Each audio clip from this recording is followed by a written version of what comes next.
Alright, time to open up a little bit. Oh yeah. Yep, this is an RPM screamer. Welcome to Motos, KZ and Coffee. Alright, so we're gonna get some fresh gas in here. It's a few months old. And just kind of get a ride review. I can say that the front tire is good, the back tire needs a little it's probably gonna need some get a new one here shortly. So it's a neutral, clutching anyway.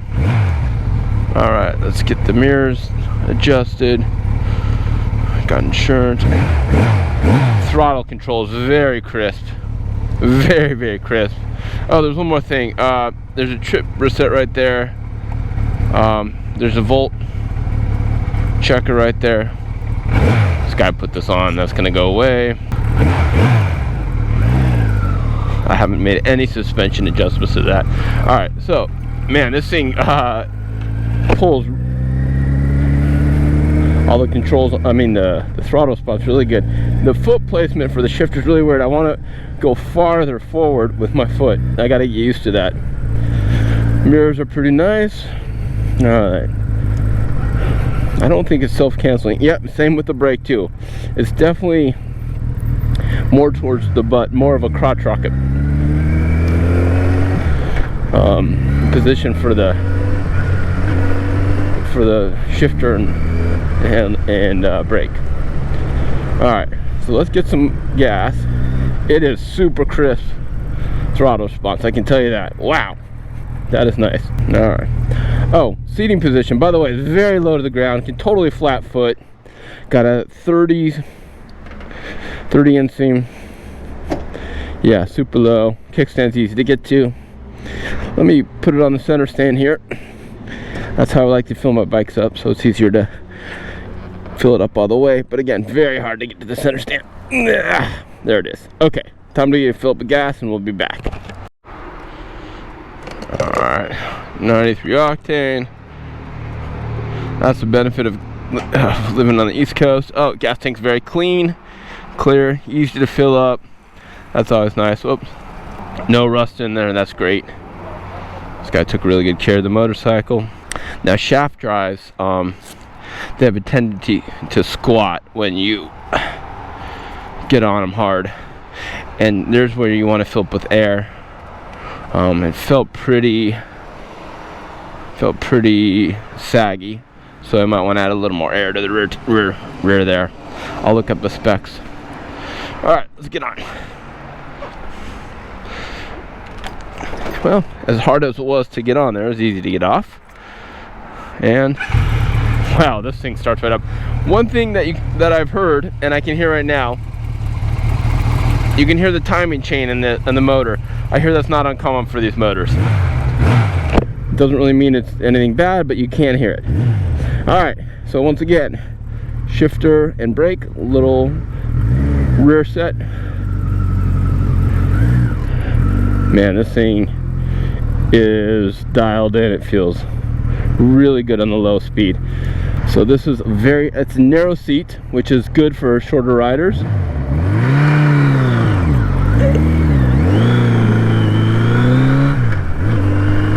Alright, not self-canceling turn signals. It is so weird. The shifter and the brake again are just more forward, and they get caught by the engine and the engine guard, so I'm not used to that.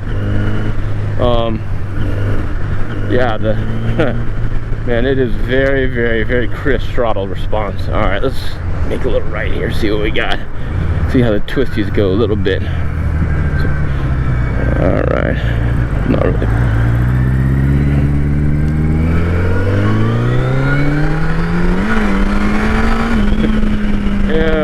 All right,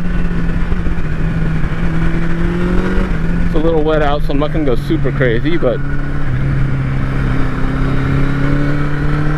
what's the RPM? It's about an 8,500 RPM. And this is definitely more of a horsepower bike than a torque bike. I can tell you that right now. My Suzuki GS1000L definitely has more torque off the bat. Down low, but it seems like this one wants to scream towards the red line.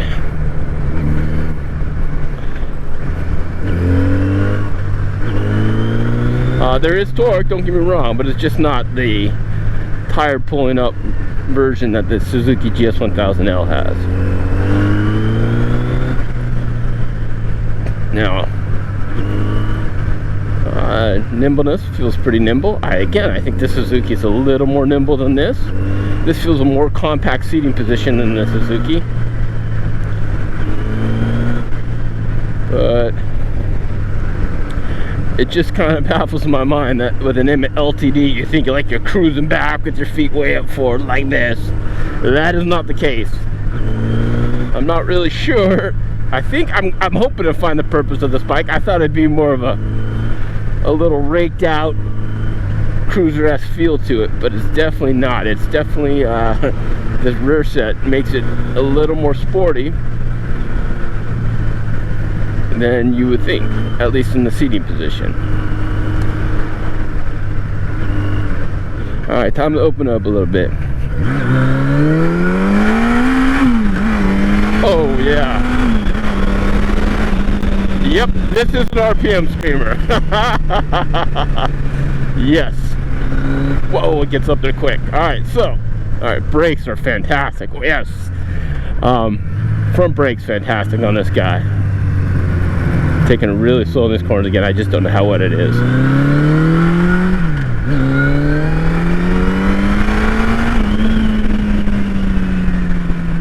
This is a very nice, very, very high RPM puller of an engine.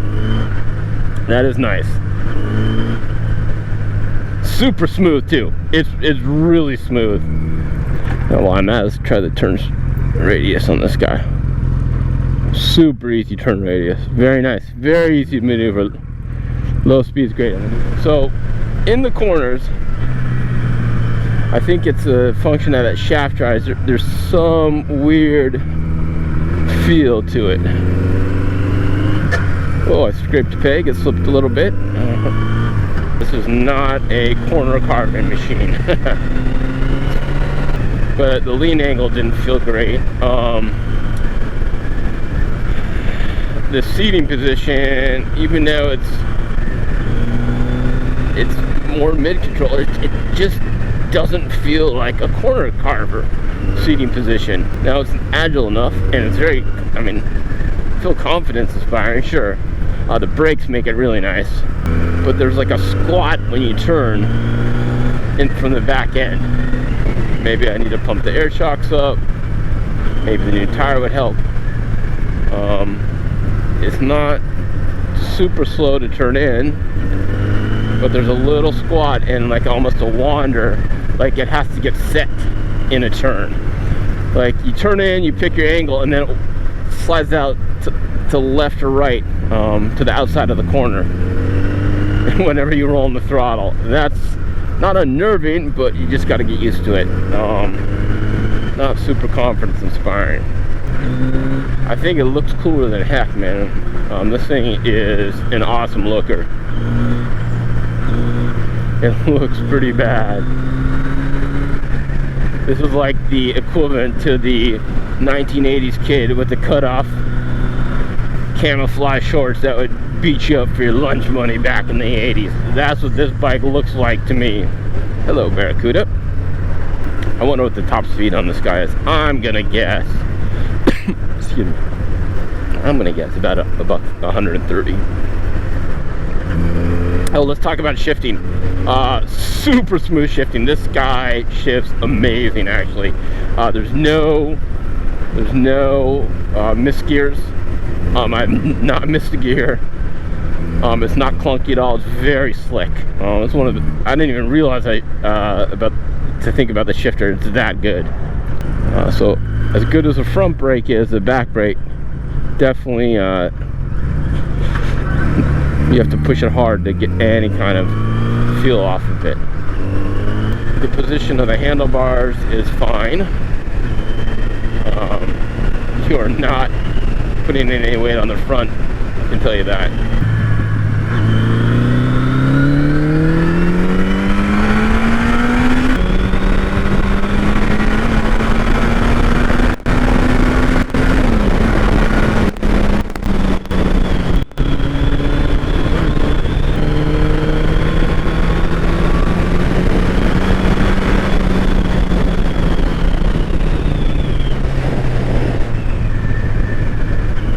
Alright, here's what I can tell you. I definitely got some high speed feel there, or what it feels like at high speed, and the answer is it doesn't. This bike does not have any high speed feel.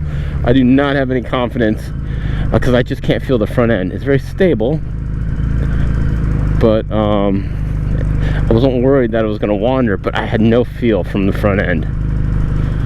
I don't think you would be very happy going around the turns high speed in this.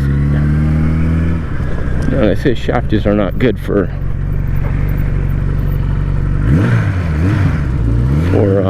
wheelies, and the way you're sitting, I doubt it as well.